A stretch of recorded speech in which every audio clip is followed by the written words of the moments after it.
point before we enter into the first chapter of Masnavi, that nafs of everybody requires treatment according to his own stature. There is no person in this world except the prophets.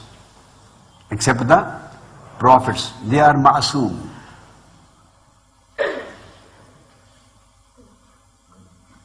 There is no person in this world who can say that now I have achieved a stature or a station where I don't need any care of treatment and purification of nafs. Although the nafs becomes protected, although the nafs becomes mutmainna and radiyya, the nafs become self-assured, although the nafs becomes pleasing and contenting, although the nafs, the human soul, becomes pleased and contented one, and although the nafs, the human soul, sometimes become protected and purified and perfect, and although that nafs and soul sometimes become in the nearness of Almighty Allah, in spite of achieving all these attributes, in spite of being promoted from one stage to other, from other stage to other, continuous promotion can take place. But even at every stage the soul achieves, there are some other tests for him, for the man, having that particular stature of nafs.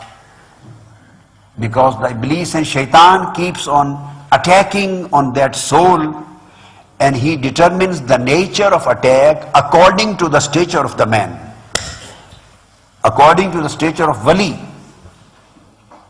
He keeps on attacking. But at some places he is successful, at some places he is defeated. Shaitan.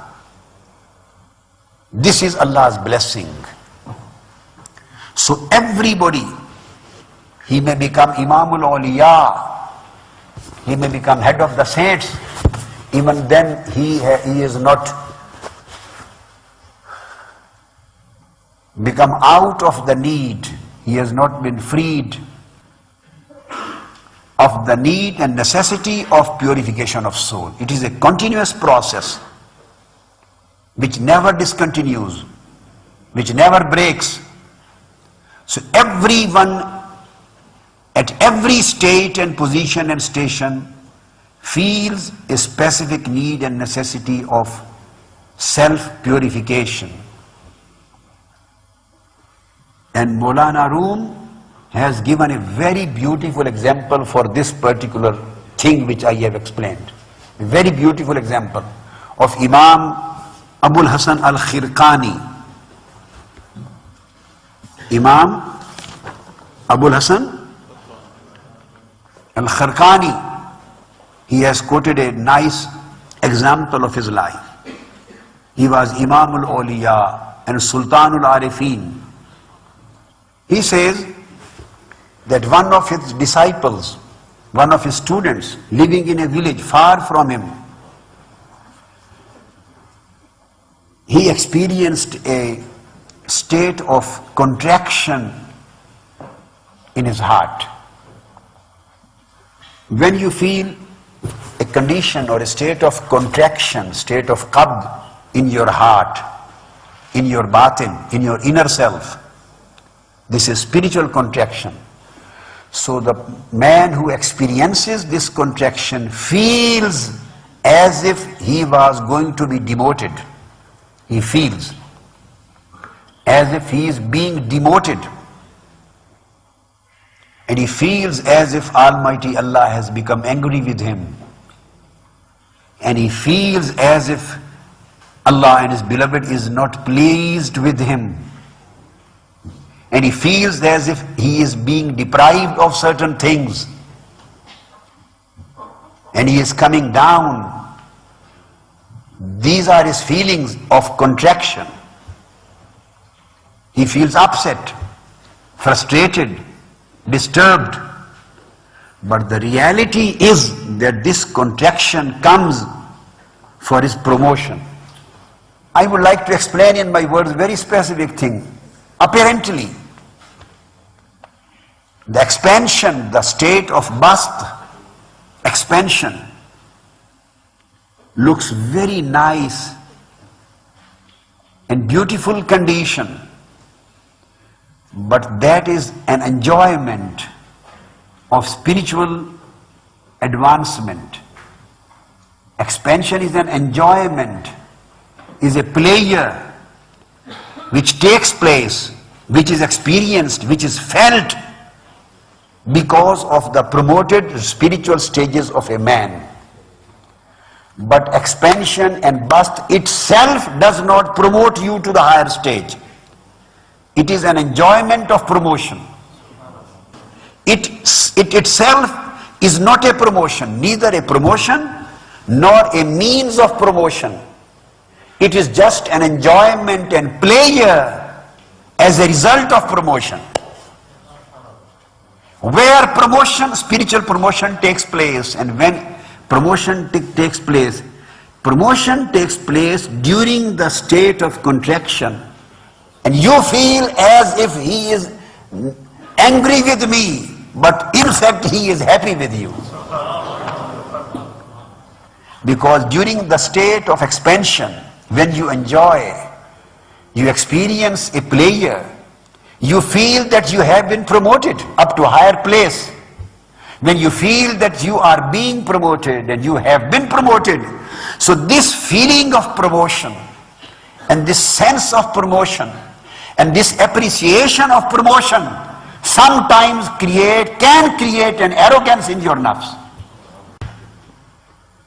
When you appreciate that you are being promoted and Allah is happy with you and pleased with you, and you are attaining the higher grades, so appreciation of this fact sometimes may create some pride in your heart. And this pride may lead you to an arrogance. So what does Allah do? Almighty Allah, to protect you from pride, to protect His friends, His awliya, His sincere people, to protect them from the damages of pride, to protect them from the damages of arrogance, to protect them from the evil effects of the soul. With this appreciation, He puts you into the state of contraction, where you feel, oh, what has occurred to me? My Lord is angry with me. He feels that I am being demoted. I am being deprived of certain things. So with this feeling, he starts crying. He starts screaming. He becomes upset. He becomes restless. He goes more to repentance, to worship Almighty Allah, to repentance, to worship, to taqwa, to zuhud, to wara, to abstinence. So he strives and struggles more and more to come out of the state of contraction. So the efforts which he does to come out of extraction, these are the efforts which take him at a very, very high stage, which the state of expansion cannot do. So now you are in a position to understand, if I utter one sentence about Sayyidina Adam alayhi salam, those people are wrong in their understanding. They are wrong in their understanding, in their concept. Why Sayyidina Adam alayhi salam was taken out of Jannah, and why the hubut took place, why he was sent from Jannah to earth. Some people think as if this was demotion. I say no, this was a promotion. Because hubut of Adam to earth was a state of contraction, and stay in Jannah was a state of expansion. He was happy and pleased during his stay in Jannah. He was in a state of enjoyment. He was in a state of pleasure.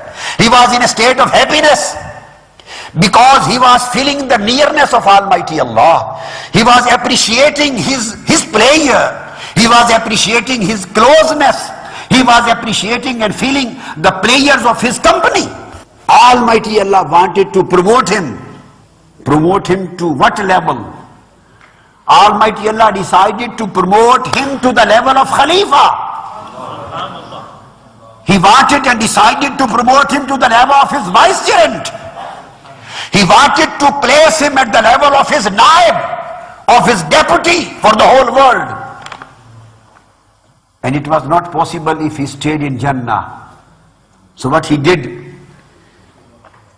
he put an idea in his heart to eat that particular fruit of the tree, which was prohibited. He ate it, and because of eating that fruit, he questioned him.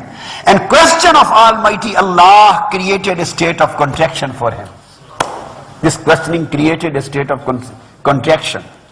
And if somebody thinks that he did a mistake or he, maazallah, committed any sin, that's wrong, because Almighty Allah himself witnessed for him. He himself witnessed for him. And he himself gave an evidence in his defense in Holy Quran, and he stated, Lam najid lahu azma.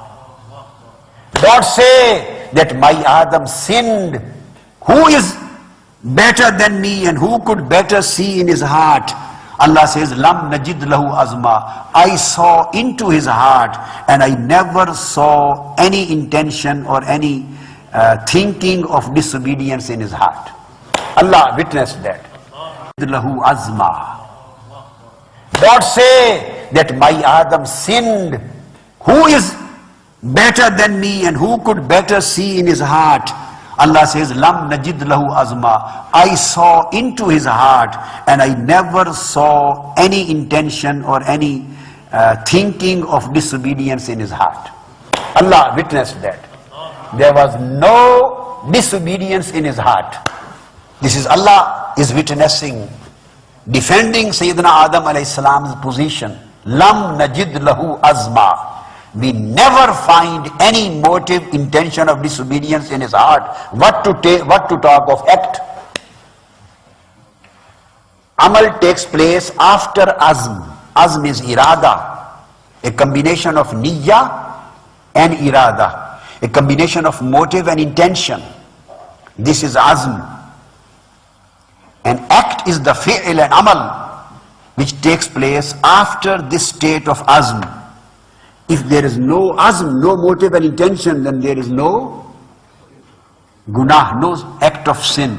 He said, we didn't find any motive and intention of disobedience in his heart. So don't blame my beloved Prophet Adam.